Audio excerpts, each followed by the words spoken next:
Hey everyone, welcome back to the channel. If you're diving into the world of crypto in 2025, you might be wondering how to safely withdraw your USDT from Weex, one of the popular exchanges out there. Don't worry, I'm here to walk you through the entire process step by step. By the end of this video, you'll feel confident handling your withdrawals like a pro. Let's jump right in. First things first, make sure you have a Weex account set up and that you have some USDT in your wallet. If you don't, pause this video and get that sorted. It's super straightforward. Once you're logged in, head over to the Wallet or Funds section. This is where all your assets are listed.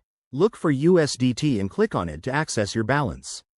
Next, find the Withdraw button. It's usually prominent and easy to spot.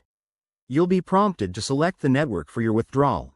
USDT can be on networks like Tron, Ethereum, or BNB Smart Chain, so double-check which one matches your receiving wallet to avoid any issues or extra fees. Security is key here, so enable two-factor authentication if you haven't already. Now, enter the withdrawal details. You'll need to input the recipient's wallet address. Make sure it's correct because there's no going back once you confirm. Then, specify the amount you want to withdraw.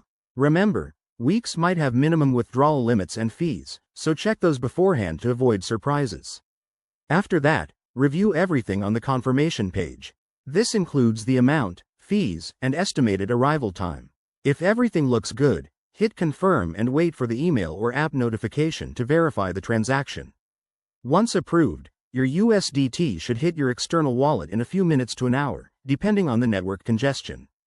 A quick tip: always withdraw to a wallet you control, never to another exchange directly, to minimize risks.